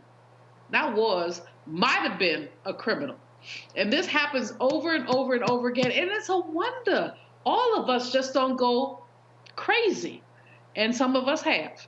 But it's a wonder that it is an untenable situation to live this way. And it doesn't mean it happens every day, all the time to everybody. But the other piece of this, Richard Wright wrote about this in the 1940s, is that when we hear about this happening to these brothers, we know that it can happen to us. And how does that affect the ways that we interact with the world? So it's absurd. But again, this is one of the reasons why you, Roland Martin, are so important. Because these are the kind of stories that don't get told. And you got crazy, we didn't have any today. Maybe we have some later. No, we got one. Okay, but you have these people who truly, truly, truly believe that it's okay to do this bull crap. They really think that it's okay to call the police, to start mess, to really reduce our humanity to something less than. And so all these brothers are doing is trying to live, trying to buy a house. But, I've seen people pulled over we're driving while black. I mean, we have all the stories and all the hashtags. What we need to have, Congo is right. We need to have lawsuit, lawsuit, lawsuit, lawsuit, lawsuit. And all of those little white popos, they need to be fired. They need to be deep fried and then fired. This is just an absurdity. It is. All right, folks, got to go to the break. We come back. Got a couple of crazy as white people segment for you. One, this dude did not like a leaf blower. So he rolled up on a couple of Latino brothers. Let's just say one of them tried to go Tyson Fury versus Wilder on his ass. Second, North Carolina teacher quits, saying that things that turned out different, she'll be owning some of her students. Yeah, in North Carolina. You're watching Roland Martin Unfiltered, the Black Star Network. Back in a moment. Oh, that spin class was brutal. Well, you can try using the Buick's massaging seat. Ooh, yeah, that's nice. Can I use Apple CarPlay to put some music on? Sure, it's wireless. Pick something we all like. Okay, hold on. What's your Buick's Wi-Fi password? Buick Envision 2021. Oh, you should pick something stronger. That's really predictable. That's a really tight spot. Don't worry, I used to hate parallel parking. Me too. Hey. Really outdid yourself. Yes, we did. The all-new Buick Envision, an SUV built around you, all of you. Betty is saving big holiday shopping at Amazon. So now, she's free to become Bear Hug Betty. Settle in, kids. You'll be there a while. Ooh, where you going? I'm Bill Duke. This is Diala Riddle, and you're watching Roland Martin Unfiltered. Stay woke. No charcoal grills are allowed. I'm white. I got you, Carl. Illegally selling water without a permit on my property. Whoa! Hey! Give us your right. You don't live here. I'm uncomfortable. All right, so this segment actually started, 3 years ago when we launched this show, where you had black people who were just trying to sell lemonade, black people trying to deliver packages, and you had a typical white racist who would roll up on them and charge them and, and accost them. Well, there were a couple of Latino guys as they were trying to cut grass, and this one guy was not happy with them at all. Now, let me be clear, I don't like the use of the N-word by the Latino guys in the video. I don't like black folks using the N-word. But let's just say he said, dude, you done caught me on the wrong day at the wrong time. About this, I've asked you to stop using that. They're not allowed. Bro, you're making my life difficult. Everybody that lives on this block, we can't have our windows open. Just because this house wants some leaves removed doesn't mean that you guys get to break city ordinance. I don't care. We don't care either, bro. All right. All right, so watch out who the fuck you talking to like that, bro. Thank you, one, bro. I'm gonna let you know right now, nigga. Call the cops. I don't give a fuck what you do, bro. All right, bro. I'm not him, and I'm not the one in charge, bro. You fuck. Who's in charge then?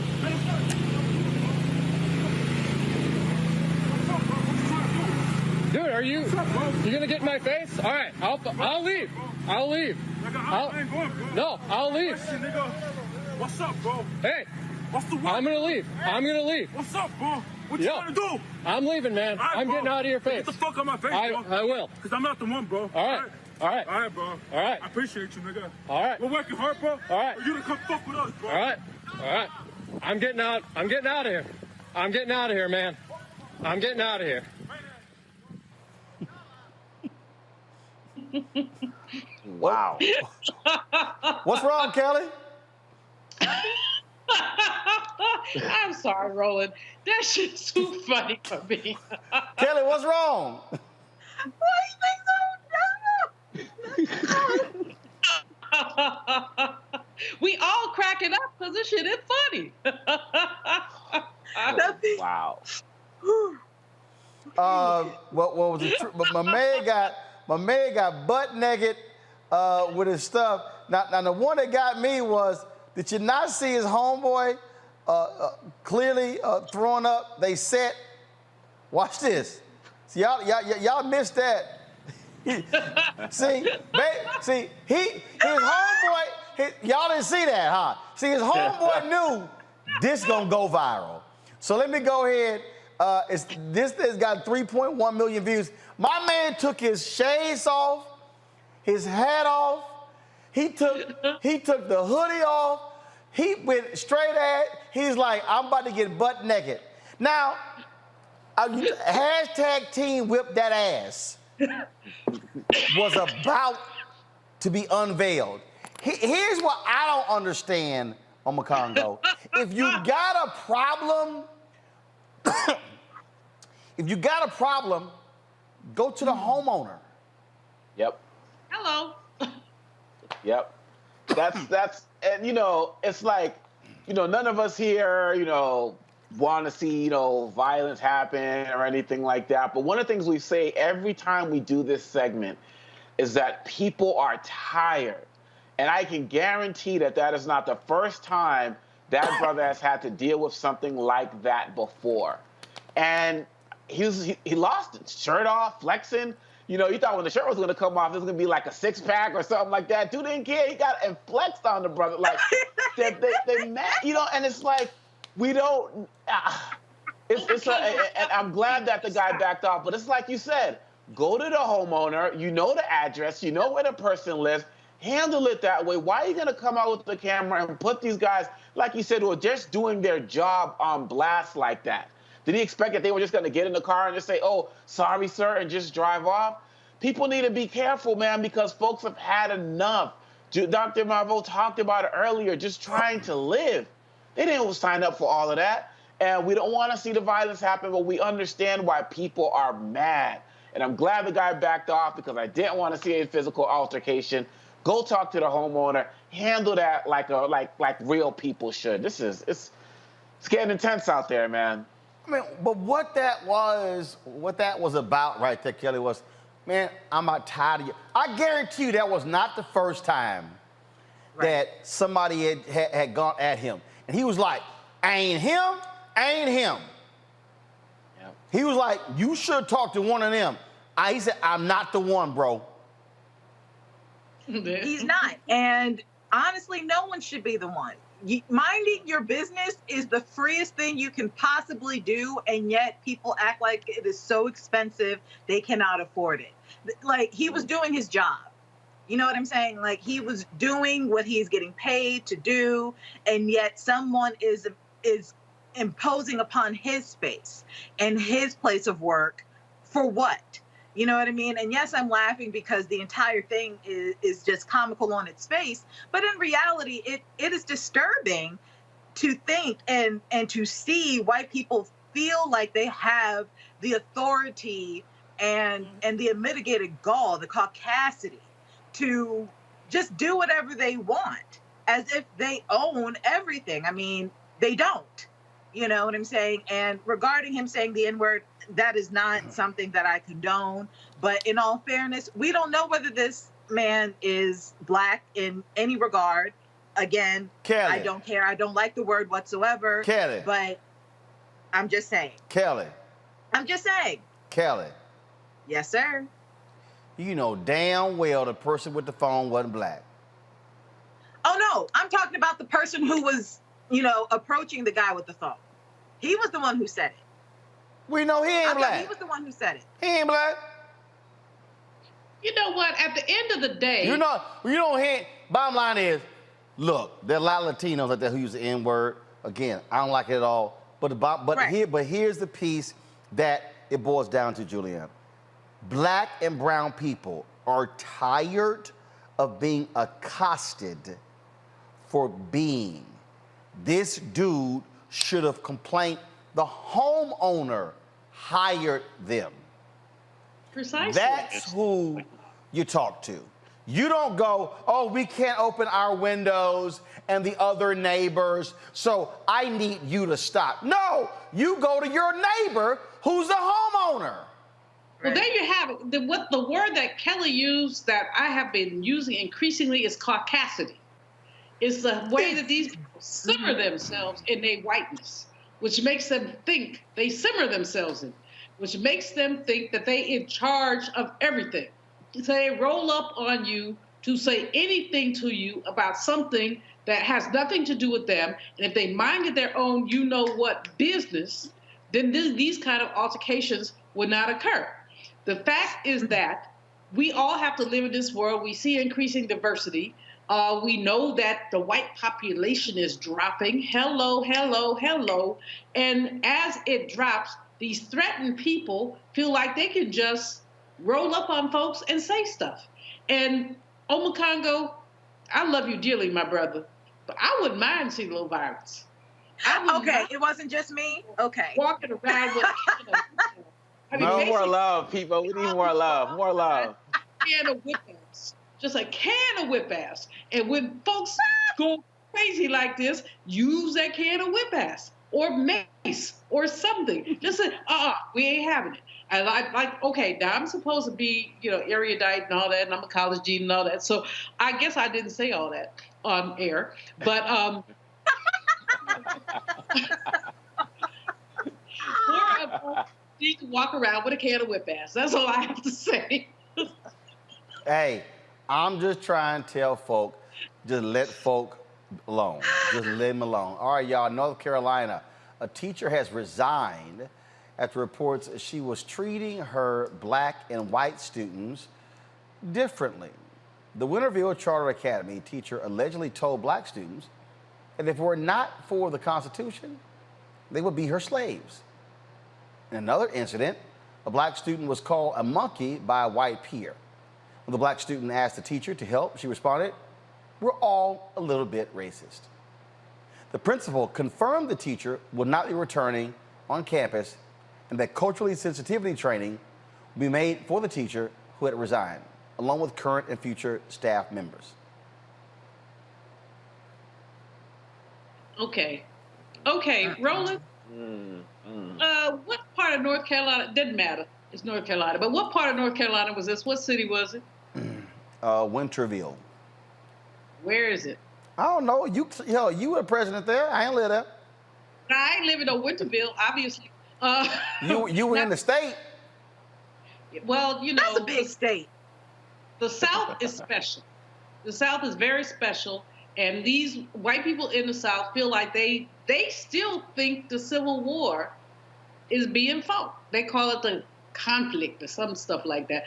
But that's some stupid spit, and the woman should never have been on anybody's campus in any capacity, especially with young people. Especially, if this was a K through 12, no, she should not have been dismissed.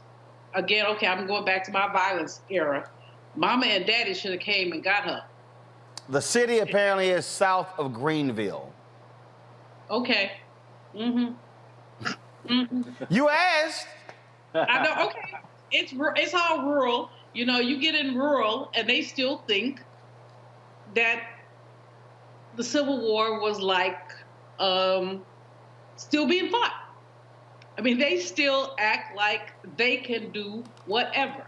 And North Carolina has what I call have a nice day racism.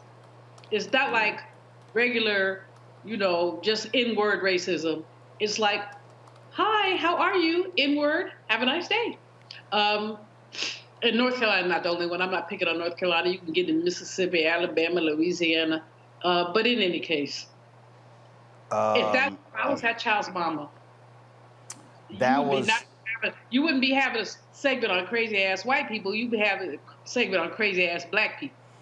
It is again. I just sit here and I'm like, really, Kelly? If it wasn't for the Constitution, you'd be my slaves.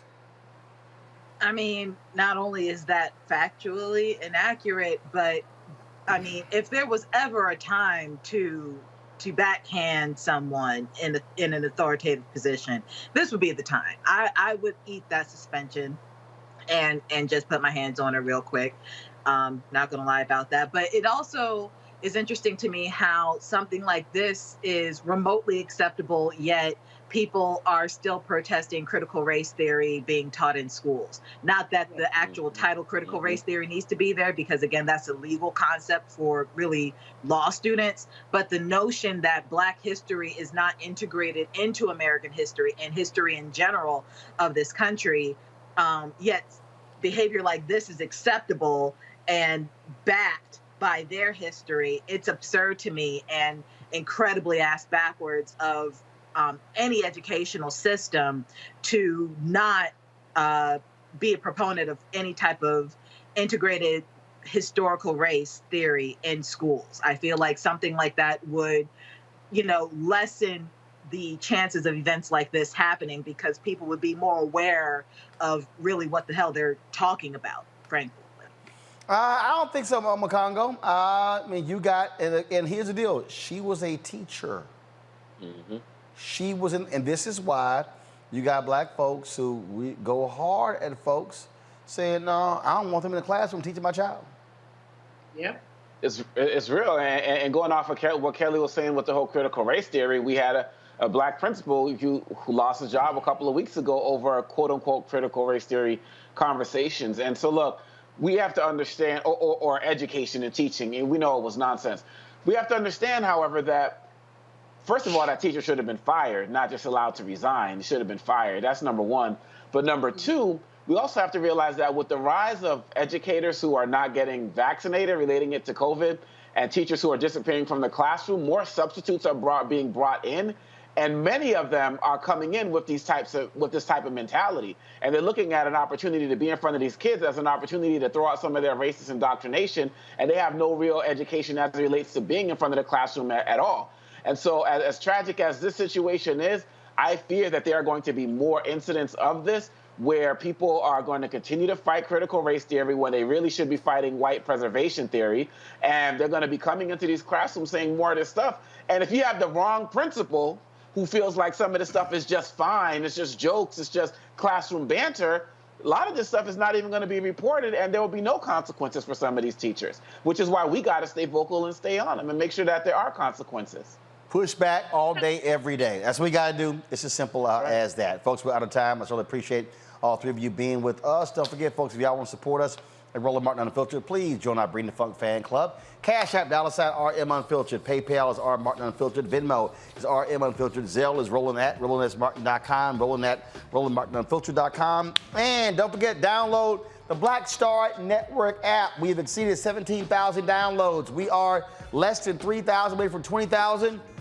The goal by December 31st is to hit 50,000 downloads. So again, download it on your Apple phone, Android TV, Roku, Fire, Amazon Fire TV, Xbox, Samsung Smart TV as well. Folks, that is it. I'll see y'all tomorrow. Glad to be back here in the studio. I'll see you right here at Roland Martin Unfiltered, the Black Star Network. Holla! Come back. Before I play the ad, yes, my Texas A&M Aggies did beat Alabama, #1 in the country. Ricky Smiley is a little hurt. It was a rough weekend, y'all, for Alabama. Not only did Alabama lose to Texas A&M, Deontay Wilder got his ass whooped by Tyson Fury, got him knocked the hell out. So Ricky Smiley, remember, who's your daddy?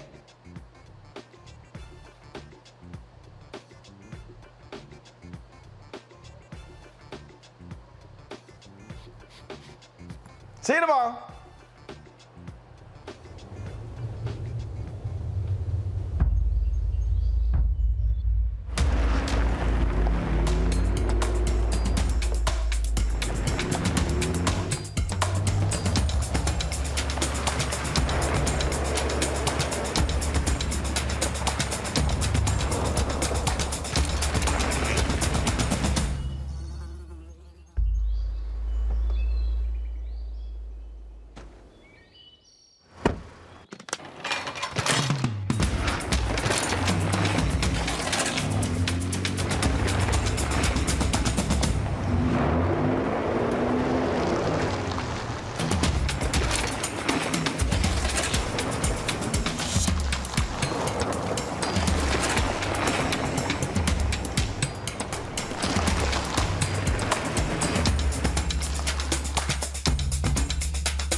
It's time to be smart. Roland Martin's doing this every day. Oh, no punches! Thank you, Roland Martin, for always giving voice to the issues. Look for Roland Martin in the whirlwind, to quote Marcus Garvey again. The video looks phenomenal, so I'm really excited to see it on my big screen. Support this man, Black Media. He makes sure that our stories are told. See, this difference between Black Star Network and Black-owned media and something like CNN. I got to defer to the brilliance of Dr. Carr and to the brilliance of the Black Star Network. I am rolling with Roland all the way. Honored to be on a show that you own. A black man owns the show. Folks, Black Star Network is here. I'm real revolutionary right now. Roland was amazing on there. Stay black. I love y'all. I can't commend you enough about this platform that you've created for us to be able to share who we are, what we're doing in the world, and the impact that we're having. Let's be smart. Bring your eyeballs home. You can't be Black-owned media and be scared. You dig?